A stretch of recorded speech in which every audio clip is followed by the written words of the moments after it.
January 4th, 1991. Lake Havasu City, Arizona. 42-year-old audio designer John Iverson disappears after leaving his home with a machinist named Jack Weber. According to Iverson's spouse, Kathy Munro, Weber had robbed her at gunpoint before kidnapping Iverson. 3 months later, Weber turns himself in, claiming that Munro's story isn't true and that Iverson left with them voluntarily before staging his own disappearance and framing him for kidnapping. Since there is no evidence of foul play, the charges against Weber are dropped, but John Iverson is never found. After that, the trail went cold.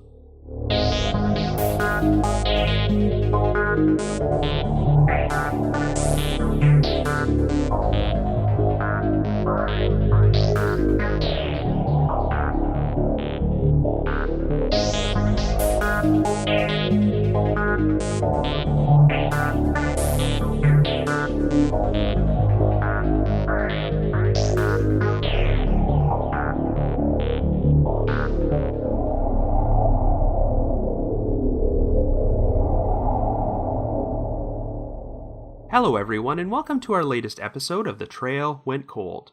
I'm your host Robin Warder, and today I will be covering what might possibly be the weirdest missing persons case ever featured on this podcast, the 1991 disappearance of John Iverson. And I gotta tell you, I have never seen a story quite like this one.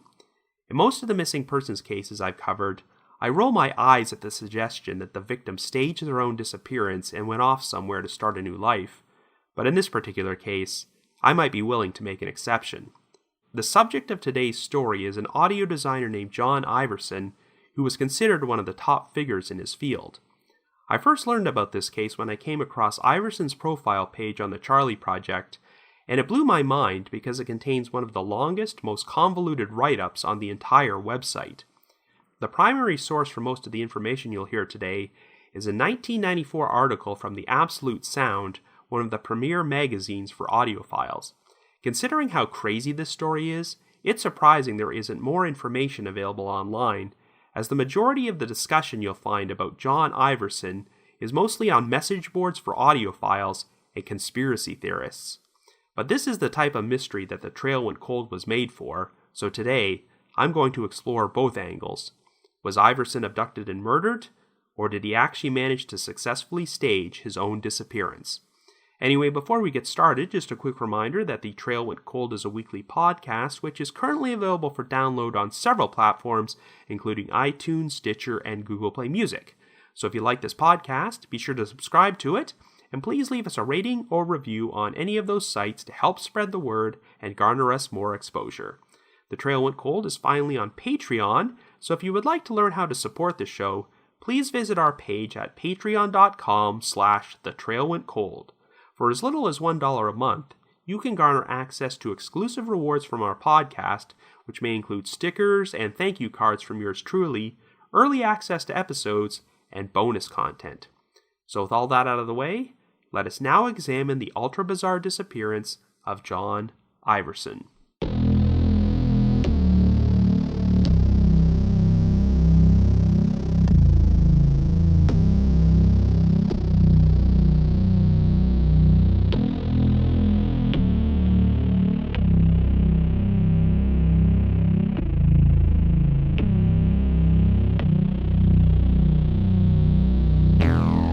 Our story begins in Lake Havasu City, Arizona in 1991. Our central figure is 42-year-old John Gordon Iverson, an audio designer who runs the electronics company Electron Kinetics Incorporated. During the 1970s, Iverson and his business partner ran a company called Electro Research, which specialized in high-end audio amplification systems and found its greatest success with the Electro Research A75, which was considered one of the top amplifiers in the world at that time. In 1983, Iverson went off on his own and formed Electron Kinetics, which produced audio amplification equipment at more affordable prices. By the end of the decade, Iverson's innovations had come to a halt, as he hadn't produced any new designs in years, and mostly made money by releasing upgraded versions of his existing equipment. Electron Kinetics had considerably reduced its operations by this point, and was now run from a modestly sized workshop in Lake Havasu City. In 1987, Iverson married Kathy Munro, who also worked for him as his bookkeeper. Strangely, the couple divorced shortly thereafter, but their relationship did not end, and they continued to live together as a couple. It seemed that the divorce was done purely for financial reasons, so that John could transfer all of Kathy's assets to her name, and she wouldn't be on the hook for any liabilities he incurred. You see, Iverson was a libertarian who had staunchly anti-government views and hated paying taxes, and often claimed that the FBI and other government agencies were stealing his inventions. Iverson drank heavily and had a history of erratic behavior. He was known for being quite outspoken about his racist, anti-Semitic, and homophobic views, and often blamed many of the world's problems on minorities, Jews, and gays. Iverson also had a tendency to tell stories about himself which were complete lies. Some examples included his claims that he was a member of the Olympic swimming team and that he had been expelled from the Massachusetts Institute of Technology after getting into a fight with a professor, even though he never actually attended the school. By the time 1991 rolled around, Iverson's problems were starting to catch up with him, as he owed back taxes to the IRS and they were planning to perform an audit of his company. There were also signs that the relationship between John and Kathy was about to crumble. After the couple had a serious fight the previous summer, John told his brother he was thinking of leaving Kathy and said, quote, "The bubble's been broken. Either she's going to accept me or I'm leaving. I told her by January 1st, she either decides or I'm out." End quote. However, everything changed on the evening of January 4th, when Jack Weber, a 51-year-old machinist from Las Vegas who often supplied Iverson with cabinet parts for his amplifiers, showed up at Iverson's residence in Lake Havasu City. Okay, so all we know for certain is that Kathy Munro answered the door for Weber and let him inside, and that something happened after Iverson arrived home. We have two different versions of the series of events which took place that night, one of which is provided by Munro, and the other provided by Weber. And quite frankly, I have no idea if either of these versions is the complete truth. But let's start off with Munro's story. She claimed that Weber arrived at around 5 p.m. and was there to drop off a quote-unquote special project he had designed for Iverson. Even though it was customary for them to conduct their business at Iverson's workshop, Weberson claimed that Iverson was not there that day. Since she was Iverson's bookkeeper, Munro had a number of blank checks containing Iverson's signature, which she could fill out for people if Iverson wasn't around. So she wrote Weber a check for the agreed-upon sum of $1,000. According to Munro, Weber had originally parked his van on the street, but asked her if she would open up the front gates because the project he had designed for Iverson was in the van and he felt more comfortable if it was parked in the driveway. Munro did just that, and Weber moved his van, and about an hour or so later, Iverson finally arrived home. Munro claimed that she was suffering from the flu at that time, so she decided to go to sleep in her bedroom while Iverson and Weber conducted their business. Munro then said she woke up at around 9:30 and was shocked to see Weber entering her bedroom. He was carrying a pistol and flashlight and wearing green gloves. Weber told Munro that he had Iverson tied up outside in his van and would kill him if she did not hand over all the money they had.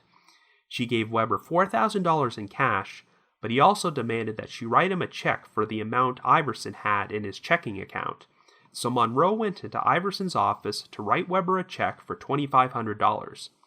According to Munro, Weber then led her down the hallway towards the kitchen, and she used this opportunity to slip into the family room and lock the door behind her. She then escaped through another door to flee the house and ran down the driveway screaming, passing by Weber's van, before she went to a neighbor's house and called the police. By the time they arrived, Weber's van was gone, and there was no sign of him or Iverson.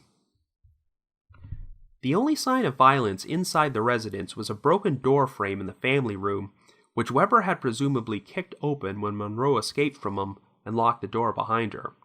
Iverson owned a motorhome, which also happened to be parked in the driveway, so the police decided to check inside. They discovered a damaged table and what appeared to be a small blood spot on the carpet which had been covered by a rug. It appeared that someone had attempted to clean it up with a bottle of simple green spray cleaner Munro claimed that she had originally brought the bottle into the motorhome a few days earlier while cleaning it. However, the blood sample was too small to determine if it belonged to Iverson or if it was fresh. Anyway, since it seemed like a kidnapping had occurred, the FBI was brought into the investigation. Their efforts to find Weber and Iverson proved unsuccessful at first, though Weber did phone his wife a few times and made an attempt to deposit the $2,500 check Munro had written to him by mailing it to a bank in Colorado where he had an account. Near the end of January, Weber's wife received a letter from him, informing her that he had abandoned his van at a parking lot in an industrial area 10 miles from their home in Las Vegas. He wanted her to pick it up so she could return to the bank and not have to keep paying for it. Indeed, the authorities would find the van in the exact spot Weber provided, but there were no signs of blood or any indication that violence had taken place inside, and it provided no clues to the current whereabouts of Weber or Iverson. The case remained at a standstill until April 23rd, when Weber suddenly decided to turn himself in to the Las Vegas FBI office.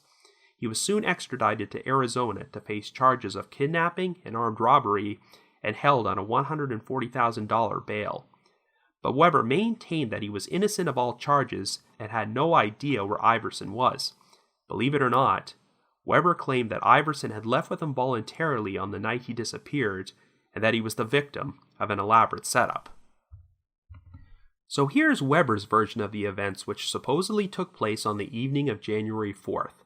According to Weber, the quote-unquote special project he had manufactured for Iverson was a rapid-fire gun which didn't need live ammunition. In Weber's own words, quote, "It worked more like a slingshot that would fire projectiles at a rate of 12,000 per minute with a velocity close to a .45 caliber bullet." End quote. Iverson had apparently nicknamed it the Rotoblaster, and Weber was supposed to deliver him the prototype he built. However, since Iverson had fallen behind on paying Weber for previous jobs he had done for him, Weber told him he would not hand over the prototype until Iverson paid him $8,400, which would cover the cost of the gun and the full back pay he owed him. So here's where Weber's story starts to differ from Kathy Munro's.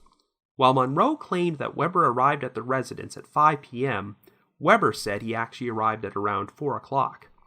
And even though Munro said Weber had told her that he usually conducted his business with Iverson at his workshop, Weber claimed he had never actually been there before. When Weber told Munro he was there to deliver a project to Iverson, she initially wrote him a check for $1,000, but when he told her that amount wasn't enough, Munro apparently spent the next few hours nervously pacing back and forth until Iverson arrived home. Munro then retired to her bedroom while Weber and Iverson went into the kitchen to chat. It was here that Iverson received a phone call, and while Weber could only hear Iverson's side of the conversation, the person on the other end was apparently inquiring about buying Weber's gun. When the call ended, Weber took Iverson to his van in the driveway to show him the prototype for the Rotoblaster, along with the blueprints for the gun. Even though Weber had insisted Iverson pay him $8,400, Iverson had a counteroffer. He could pay him $2,500 now, and then pay the rest in about a week or so after he sold the gun to the buyer he had just spoken to on the phone. Weber agreed with this arrangement, and while Iverson remained in the van, Weber returned to the house so that Munro could write him a new check for $2,500. Munro gave Weber the check, but shortly thereafter, she made the inexplicable decision to flee the house and run down the driveway screaming. Weber then returned to the van and asked Iverson what Munro was doing. Iverson said that she was acting up and suggested they go elsewhere to complete their business until Munro calmed down. They both left in the van, and Iverson apologized for Munro's behavior, claiming they'd been having problems with their relationship. Iverson then asked Weber to drive him to Bullhead City, which was 65 miles away. At some point, Iverson asked Weber to pull over at a payphone so he could make a call to Munro. When he was done, he told Weber that Munro had called the police to their house, but told them she had made a mistake and sent them away. Iverson then asked Weber to drive to a remote spot in the desert near Bullhead City, and after spending the night in the van, they could conduct a field test with the gun the following morning. When Weber said he needed to call his wife about this, Iverson told him he already asked Munro to call his wife for him. Anyway, after they drove to a remote spot and slept in the van, Iverson and Weber finally tested the gun when daylight hit and fired off some ball bearings before picking them up and leaving. They later drove to a payphone where Weber called his wife, and he was shocked to learn that he was now wanted by the FBI for kidnapping Iverson.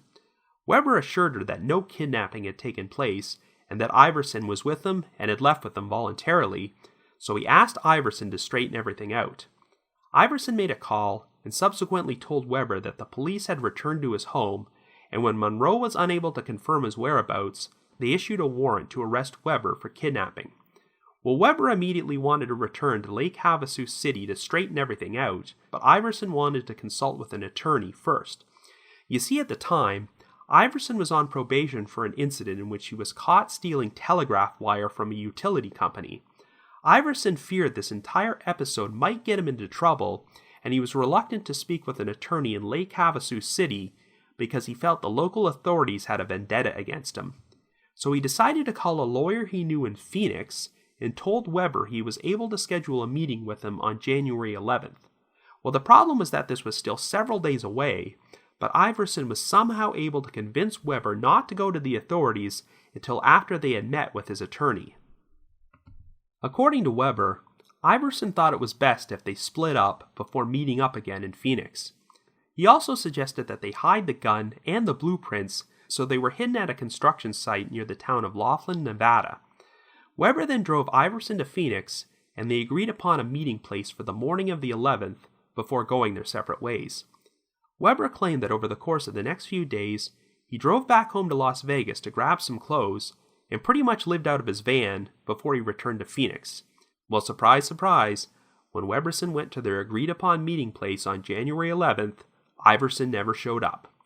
Weber then drove back to the construction site near Laughlin, where they'd hidden the gun and the blueprints, and discovered they were no longer there. So Weber now believed that Iverson had completely set him up, but figured that his best strategy would be to go into hiding and hope that the authorities found Iverson on their own, which would clear him of any involvement in this so-called kidnapping.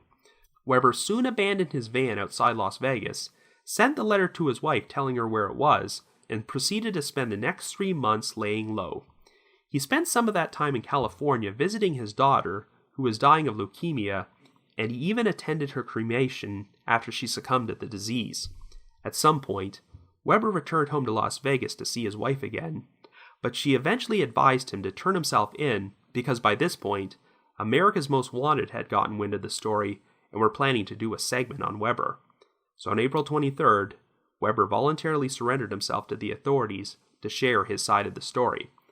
I'm sure it won't come as a great shock for you to learn that they were pretty skeptical of Weber's version of events, but at the same time, other than Kathy Munro's story, there was no direct evidence that Weber had kidnapped or harmed Iverson. And the problem is that there were some people who questioned Munro's credibility as a witness. When questioned about the events which transpired on the evening of January 4th, Munro failed a lie detector test, though she blamed it on a reaction to the medication she was taking at the time. Munro claimed that the police had asked her to stop taking the medication, and she was having withdrawal symptoms when she took the test. When Munro was asked to take a second lie detector test, she refused to do so unless she could hire her own private polygraph examiner. While she did pass a test conducted by this examiner, investigators didn't put much stock into the results. Iverson's family was also very troubled by how quickly Munro seemed to get over his disappearance, and they started questioning the validity of her kidnapping story. Even though Munro had appeared to be in hysterics in the days following Iverson's alleged abduction, she soon became strangely calm and level-headed when it came time to settle his business affairs. Within 2 months, Munro had already sold the couple's house, property, and motorhome, and Electron Kinetics was also sold off to one of Iverson's employees. She subsequently liquidated all her assets and moved to California, and seemed quite content to move on with her life, even though her spouse was still a missing person. And keep in mind, this all took place before Weber even turned himself in. Given that Iverson was facing potentially serious issues with the IRS, it also did not seem completely impossible that he might have staged his own kidnapping. Days before he vanished, one of Iverson's employees recalled seeing him at the workshop with a plastic bag. Iverson then proceeded to pull out a large wad of cash and said, You'd be amazed what money can buy. Iverson's employees also found it strange how on the very same day he went missing, he arranged for them to be paid ahead of schedule, which was uncharacteristic of him. In the end, there just wasn't any evidence to build a case against Jack Weber, so all the charges against him were dropped, and he was released. But there's one more bizarre postscript to this story. The same week as Iverson's disappearance, a hi-fi dealer named Don Frick, who was considered to be Iverson's most trusted friend, relocated from Los Angeles to Lake Havasu City. He was planning to start a new business with Iverson, but the two men never even got the chance to meet before Iverson went missing. Well, shortly thereafter, Frick abruptly returned to California, leaving behind most of the furniture in his new house in Lake Havasu City and forfeiting the deposit he had put down on it. And believe it or not, Frick himself then just seemed to vanish without explanation, as the authorities were unable to track him down for questioning. And if that wasn't enough, there was also an odd incident where a witness reported seeing a car pull into the driveway of Frick's former home in Lake Havasu City before an unidentified individual got out and started digging in the backyard. When police checked the backyard, they found an empty 4-foot hole which had been shored up with pressboard and covered in sod, and it also contained the end of an extension cord which ran beneath the grass to a power outlet outside the house.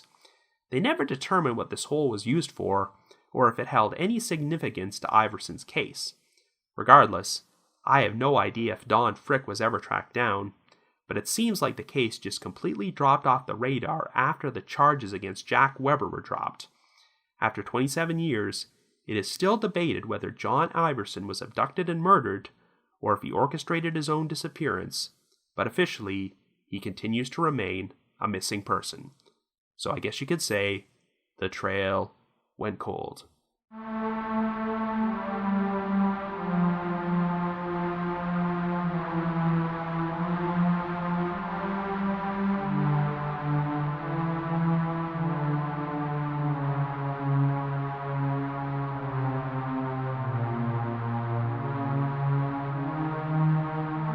Wow, I really hope you're not completely confused and befuddled by all this. Where to even begin with this one? This totally sounds like the type of story you'd find in a work of fiction, not real life, and if this story had an ending, it would probably make one hell of a movie. Given how batshit crazy the whole thing is, it's surprising to me that media coverage for it seems to have completely come to a dead halt for the past 20 plus years. I don't even know what Kathy Munro and Jack Weber are doing today, or if they're even still alive. But John Iverson is still listed as a missing person on the Charlie Project and the National Missing and Unidentified System, so I guess technically this is still an open investigation, and they've never figured out what happened to him. If Iverson did stage his own disappearance, then he's done a successful job at staying off the radar. Like I mentioned earlier, if you try to research this case online, the majority of the discussion about it can be found on A. forums for audiophiles, which mainly talk about John Iverson's work in the field of audio design rather than his disappearance, or B. conspiracy theory message boards, which believe that the FBI and the government made Iverson disappear because they wanted to steal his inventions, as he had apparently perfected audio amplification equipment which could be used to perform mind control techniques. They speculate that the reason that there isn't too much information about Iverson's disappearance online is because the government doesn't want you to see it. Well, I think these conspiracy theories are due to the fact that Iverson himself often stated that the FBI and the government had stolen some of his inventions, including a missile guidance system he had designed. But the problem is that Iverson was a massive anti-government blowhard who liked to make stuff up. It is true that before he got into audio design, Iverson did work at NASA's White Sands National Laboratory and helped design navigation systems for the lunar module in the Apollo program. However, I think Iverson greatly exaggerated the significance of his work for the government, and I don't believe there was any massive cover-up to make him disappear. Think about it. If there was a government conspiracy, they had the perfect patsy in Jack Weber. They had no luck tracking this guy down for 3 months until he decided to turn himself in. The FBI could have easily planted incriminating evidence or suicided Weber in order to make him the fall guy in Iverson's disappearance. But nope, they just said, well, we don't have enough evidence to charge him, and let the guy go. Not exactly the most effective way to orchestrate a government conspiracy. No, whatever happened to Iverson, I seriously doubt the government was involved. There are really two potential scenarios here. Either Weber abducted Iverson and murdered him before disposing of his body, or Weber is actually telling the truth and Iverson staged his own disappearance. What's frustrating is that there really is no hard evidence to lean in either direction, and all we have to work with are the conflicting stories between Kathy Munro and Jack Weber. After reading about this case, my initial thought was that Weber's story was completely laughable and that he must have killed Iverson and got incredibly lucky that they couldn't prove it.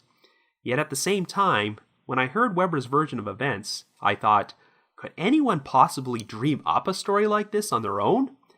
So I think the best way to analyze this case is to dissect Munro and Weber's separate stories. On the surface, Munro's story definitely seems a lot more believable, though there are some oddities. After the police were summoned to the residence, a couple of draft check stubs with Weber's name on them were found in Iverson's office, but Munro had an explanation for this.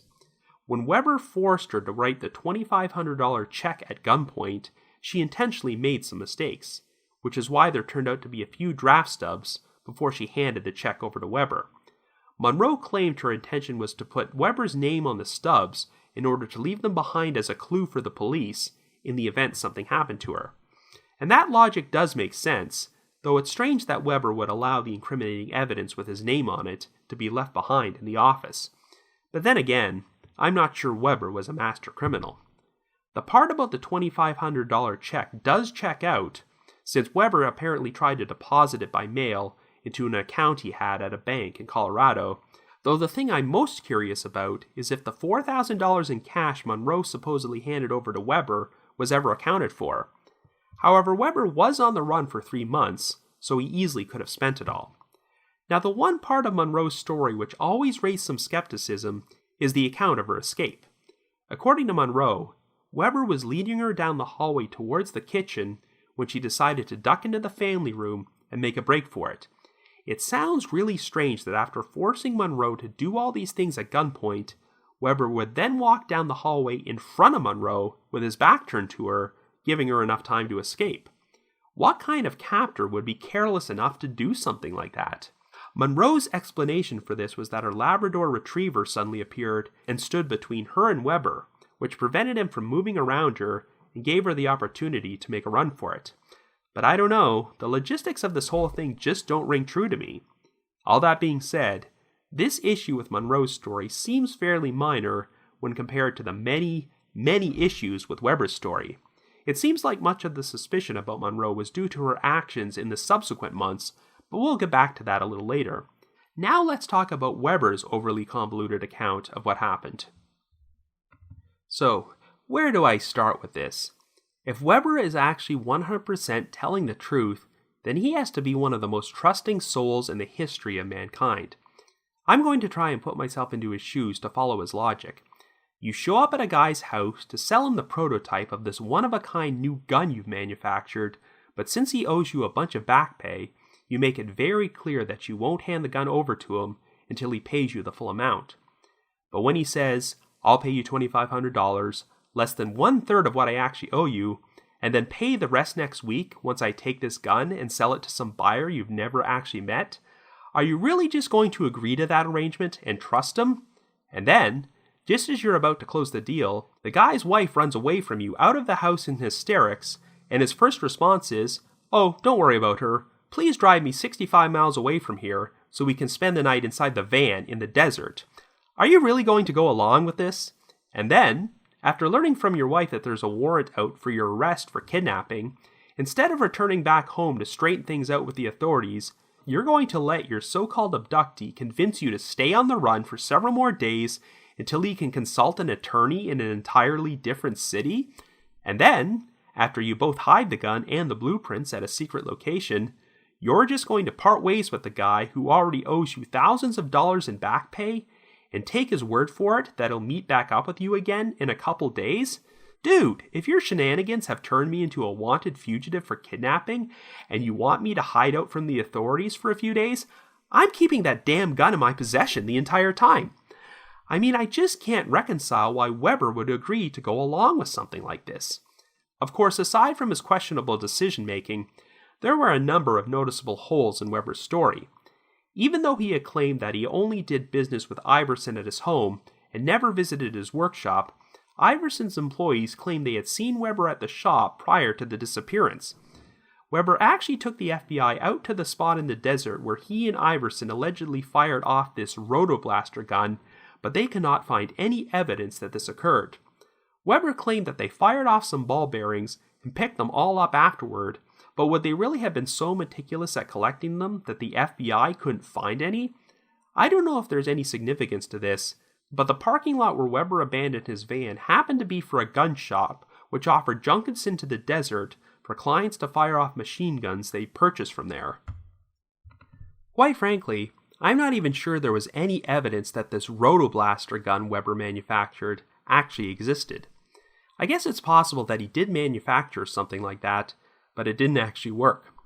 Weber seemed convinced that Iverson double-crossed him in order to steal the prototype of this gun and make a lot of money selling it to the highest bidder, but here we are 27 years later, and I've yet to hear of any gun like this ever being used or sold on the market.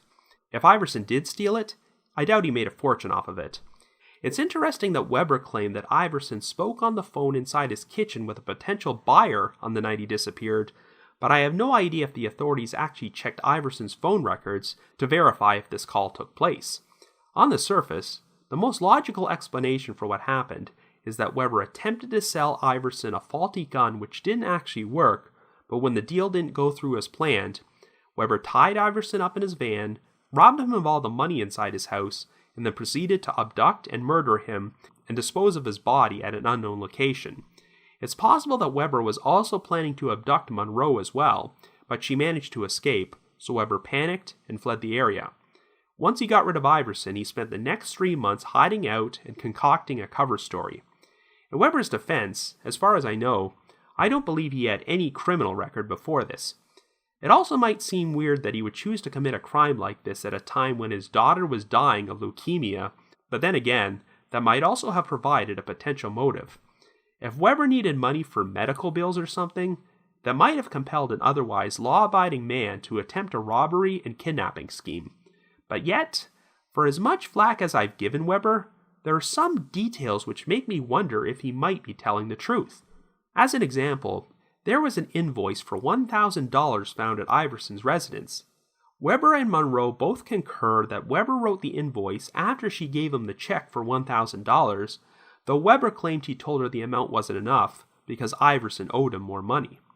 Weber's version of events is that Iverson had agreed to pay him $2,500 for the gun, so he returned the original $1,000 check to Munro, and she wrote him out a new one for $2,500. He then claims that when Munro asked him for a receipt for the check, he reminded her of the invoice he had written for the $1,000 check. Since it was already marked paid on account, Weber suggested that he could simply change the amount on the invoice to $2,500 and initial it, but then Munro ran out of the house before this could happen.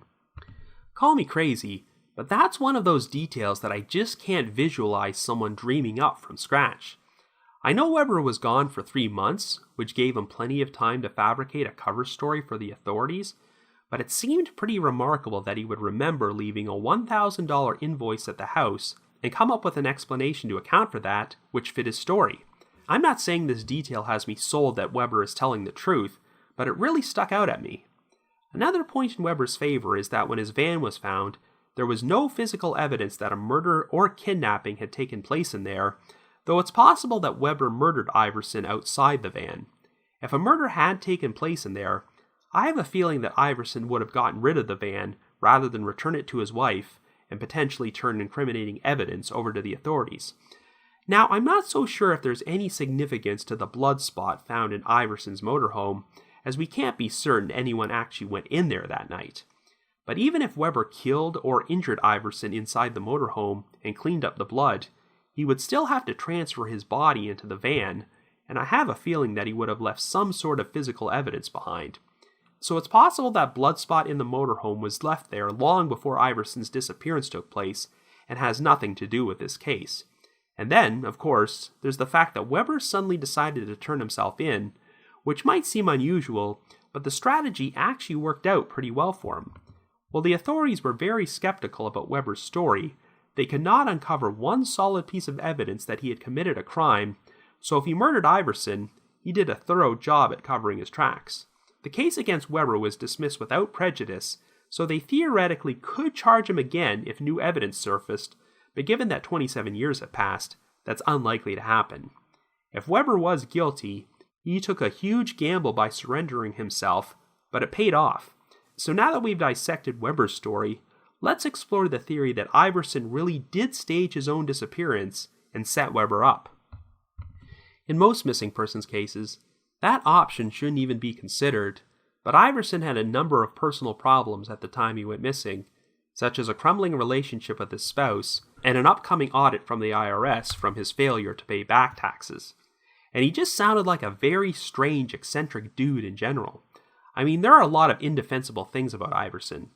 He was known for expressing racist, anti-Semitic, and homophobic views, and he sounds like he was a compulsive liar who liked to make up stories, but in spite of this, he seemed to have some sort of odd charm which still made people like him.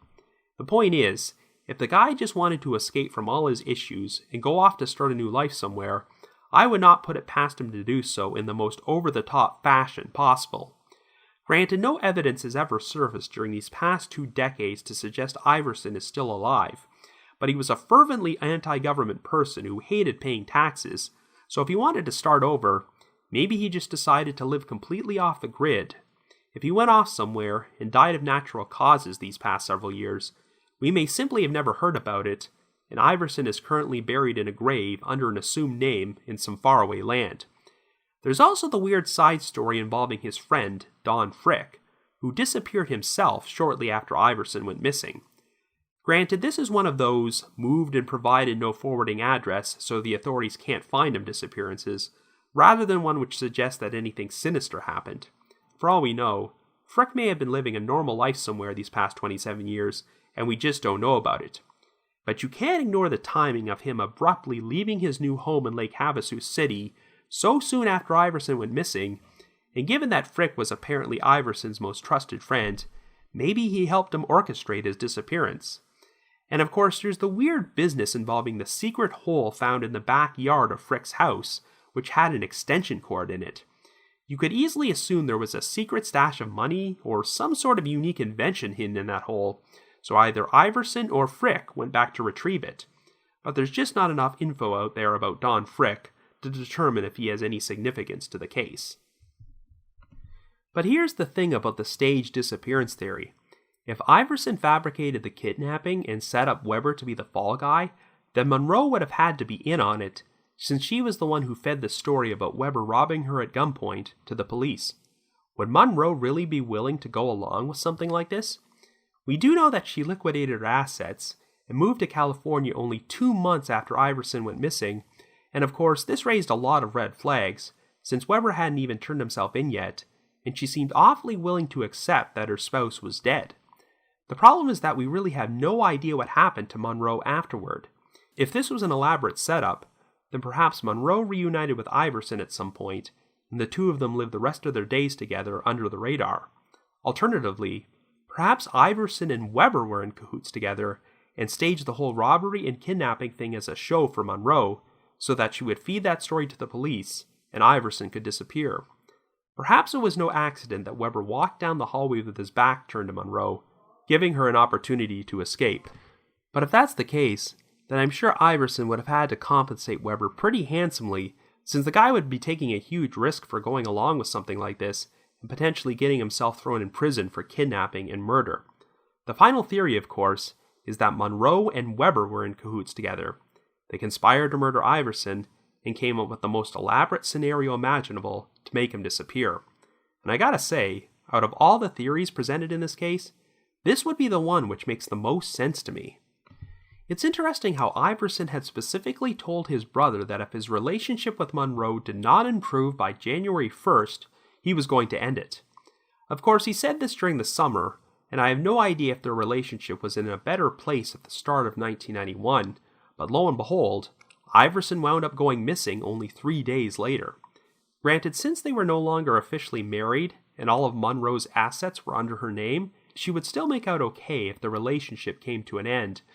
But you can't deny the fact that she wasted no time at settling her business and financial affairs and starting over, even though there was no confirmation that her spouse was actually dead yet. So what if Munro hired Weber to kidnap and murder Iverson and dispose of his body? If Iverson owed Weber thousands of dollars in back pay, and he desperately needed money for, say, his daughter's leukemia treatments, then Weber might have been willing to go along with something like this. For all we know, the $4,000 in cash which Weber allegedly robbed from Munro was a payment for this job, and she could use the robbery story to account for why the money was missing. After Munro fed this story to the authorities, Weber would lay low for the next few months, covering his tracks and disposing of all evidence that Iverson had been murdered. We know that Weber visited his daughter while she was battling leukemia and attended her cremation, so that might explain why it took so long for him to turn himself in. It would be interesting to know if Weber contributed any money towards his daughter during that time period. If Weber ensured that there was no evidence that he killed Iverson or even committed a crime, the FBI would have no choice but to let him walk. By this point, Munro had liquidated her assets, so perhaps the $4,000 she gave Weber was only a down payment, and she gave him more money after he was released. Yes, this does sound like an overly complicated way to commit a murder, but there's a twisted logic to it. If Munro and Weber both tell conflicting stories about what happened on the night Iverson went missing, that gives them plausible deniability, and no one would ever suspect they were working together. Remember when I focused on that $1,000 invoice Weber wrote, and how Weber was able to come up with an explanation for it, even though he claimed Munro wrote him a check for $2,500? That just seems like one of those details which Munro might have fed Weber before he turned himself in, so that he'd have a story to account for the invoice. If this is what actually happened, then this scheme somehow worked, because no one was able to pin anything on either Munro or Weber, and they both moved on with their lives without any evidence of what happened to Iverson ever surfacing. Is this theory completely over the top and absurd? Absolutely. But the entire damn case is completely over the top and absurd. Overall, Occam's razor tells me that the simplest explanation is probably the correct one, that Weber kidnapped and murdered Iverson and was lucky enough to escape justice because no body has ever been found. But I don't know, something just feels really off about this case. I'm not saying Weber is innocent, because his account of what happened is so unbelievable, but my gut tells me there's so much more to this story than him being the sole perpetrator. I'm skeptical of the idea that Iverson staged his own disappearance and started a new life, but even though there really isn't any evidence to support this, it just would not surprise me if Weber and Munro were in cahoots together and essentially pulled off the perfect crime. What's most frustrating is that the case just seemed to completely drop off the radar after the charges against Weber were dismissed, and the only discussion it seems to get these days is on conspiracy theory message boards. But this is a mystery in which conspiracy theories involving the government seem completely unnecessary, because the real story on its own is crazy enough. Anyway, I have no idea if anyone is actively investigating the disappearance today, but John Iverson is still listed as a missing person on numerous websites, so I guess this is technically still an unsolved cold case. So if you happen to have any information on Iverson's disappearance, please contact the appropriate authorities. But if you just have your own thoughts about what happened, feel free to leave me a comment or send me an email at robin.warder@icloud.com. That's robin.warder@icloud.com. Anyway, before we wrap things up, another reminder that The Trail Went Cold has just been launched on Patreon, so if you have a moment, please visit patreon.com/thetrailwentcold to learn how you can support our podcast and become eligible for some pretty neat rewards. Earlier this month, we released our very first exclusive bonus episode for our donors in tiers 2 and 3 about the life of Robert Stack, and we've got another bonus episode lined up about a very famous case within the next few weeks. So to learn more information, feel free to visit our Patreon page. Anyway, I'd like to send out a special thank you to our most recent listeners who have signed up with us on Patreon, and they are Anna and Eric P., Vincent T., Mary F., Whitney G., M. Stoll, Molly S., Michelle W., Brian N., Yanni U., Heather P., Sean M., and Liam P. Thank you so much for your support. And here's another important announcement. You may have heard that the Trail Went Cold is going to be appearing at Modern Love, a podcasting convention taking place at the Intercontinental Hotel in New Orleans from August 10th to the 12th. Well, if you're interested in purchasing tickets to the event, our podcast now has its own specialized promo code which can provide you with a discount. So to earn 10% off, please visit podern.love and use the promo code RobertStack with a space when you buy tickets. Yes, that's Robert space Stack, which you can use to earn 10% off when you visit podern.love. I just wanted to give another shout out to my supporters at the Unsolved Mysteries message board at the Sitcoms Online forum and the Unresolved Mysteries subreddit.